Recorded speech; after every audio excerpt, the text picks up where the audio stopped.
one of the principal criticisms of public money, that, oh, it's a fixed money supply, the economy will grind to a halt and so on, won't be flexible, won't be dynamic. Nonsense, we can lend it as well as spend it. So in that case, we add on these two new money flows. The state lends it to, well, we don't want to lend it to any Tom, Dick or Harry perhaps. We want credit-worthy, what we might call principal borrowers. Typically a bank, and the banks could perhaps participate in reverse auction. The state could say, well, here's 100 billion new money, we're going to lend it to the best bids. Okay, you guys submit your IOUs and we'll choose the best one. So it's a nice free market way of doing it. It has a side effect that wholesale interest rates are set by the market and so on. So don't get fazed by people saying that our money supply is fixed and inflexible. There's other ways of doing it. Obviously the state can lend zero interest to public infrastructure projects as well. I'm just highlighting this because it's something I've been discussing with Bill Still, who's on the libertarian ticket, and he wants some free market answers to meet his critics. Right, here's a basic operation. It's how the banks make their profit, among other ways. It's the main way they do it. So banks have this neat way of adding numbers to your loan. You know, you take out a £100,000 mortgage and you look at it in a few months' time, and if you've not been meeting all your payments, it's suddenly 101,000. Conversely, all the people who are making deposits with the bank, they get some interest added to their accounts. Not much these days, and the difference between what's added to loans, what adds to the bank's assets, and what's added to the customers' deposits, which increases the bank's liabilities, that's called the spread and gives the bank a lot of its gross profit. It also, of course, charges fees and all sorts of other little niggly ways of getting money out of you. But basically the interest rate spread is their business model. The bank, as we've seen, have operating costs, same as everybody else, leaving a net profit. And this net profit is then distributed, some of it to the shareholders, some is retained, and banks, as they go on year after year retaining profits, that increases that shareholders' capital account on the balance sheet. The bank gets more valuable to its shareholders. So here's a schematic of what happens to a balance sheet when the customer pays interest to the bank.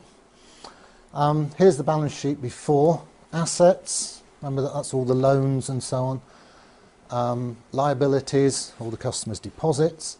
Here's a customer with some money in the bank. Unfortunately, the bank now is demanding that money from him as interest, and he pays it. What happens to the balance sheet? Well, the assets stay the same, all the loans. That money didn't get added to his loan, it was actually paid by him. Where does it go? Well, schematically it ends up in the shareholders' capital account here, which grows by that amount. Other liabilities stay the same. Obviously it goes through, in formal real-world accounting, will go through the profit and loss account, but profit and loss accounts are regularly reconciled into the balance sheet. So we can say schematically that this charge on the customer, the interest, is ending up to a first approximation as shareholders' capital. And remember, if you wind the bank up, this is perfectly spendable money. Yeah. Conversely, it's just when the bank pays a little bit of interest to a customer, well, here's the shareholders' capital account, and it shrinks and the customers get some new money. That's a liability to the bank. So it's just the opposite of the previous slide. There's the gross interest charged on loan. There's the interest paid back to depositor. The difference is the gross profit, which it's sort of a bit skew that it accumulates on the liability side of the bank's balance sheet, but all that means is that the shareholders have dibs on it, should the bank be wound up. Okay, I'll switch tack now to the basic structure of the UK banking system, which is a two-tier system. There's a bunch of banks, high street banks, Lloyds, HSBC and Barclays, etc. And the customers interface with those commercial banks. We deposit our money there and we take loans from them. Each of those banks has its own reserve account at the Bank of England, the central bank. As we'll see, the numbers here that the banks have on their asset sides have different qualities to the numbers here, the ones we get to use, or renter currency. We can't get our hands on the stuff there, unfortunately, although we own it, the bank. So here's a schematic of the two-tier money system. Here's us out here in the economy using what are called broad money numbers. Those ones that have been lent into existence, they're just called broad money. There's a lot more of them than what's called the base money, which circulates between the banks. Goes from one reserve account to another within the computers at the Bank of England.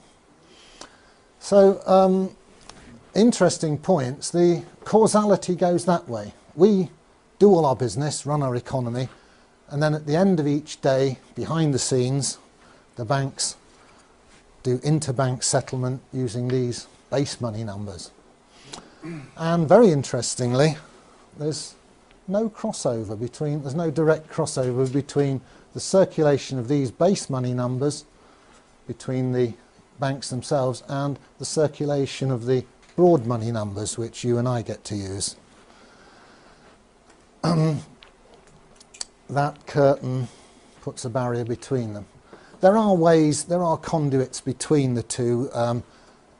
Technically, you can buy and sell gilts here, and you can buy and sell gilts here, and the banks can order physical cash here, and we can get hold of physical cash. But as regards the electronic money, that's more or less all of our medium of exchange, these two circulations are disjoint; they don't cross over. Mike Black is going to explain this more fully this afternoon, or later this morning, later anyway. So, here's the overall picture. There's the money numbers that we use. They come in and out of circulation as loans are taken out and repaid. Ambiguity, are they money or credit? Well, you can always have a good argument about that. To all intents and purposes, they're money. And they circulate with great complexity as we do our business.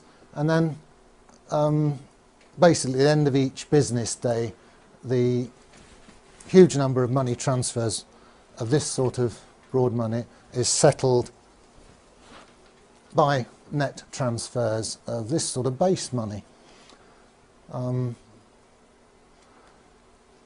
As I said, there's far fewer of these base money numbers. They're internal to the banking system, and crucially they're issued debt-free by the Bank of England. It's been doing quite a lot of that lately with quantitative easing.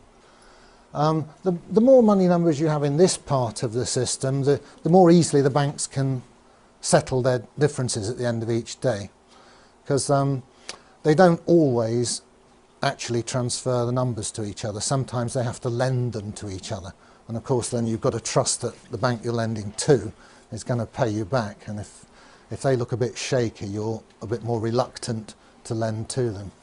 So it's quite complicated what goes on here, the inner workings of the system.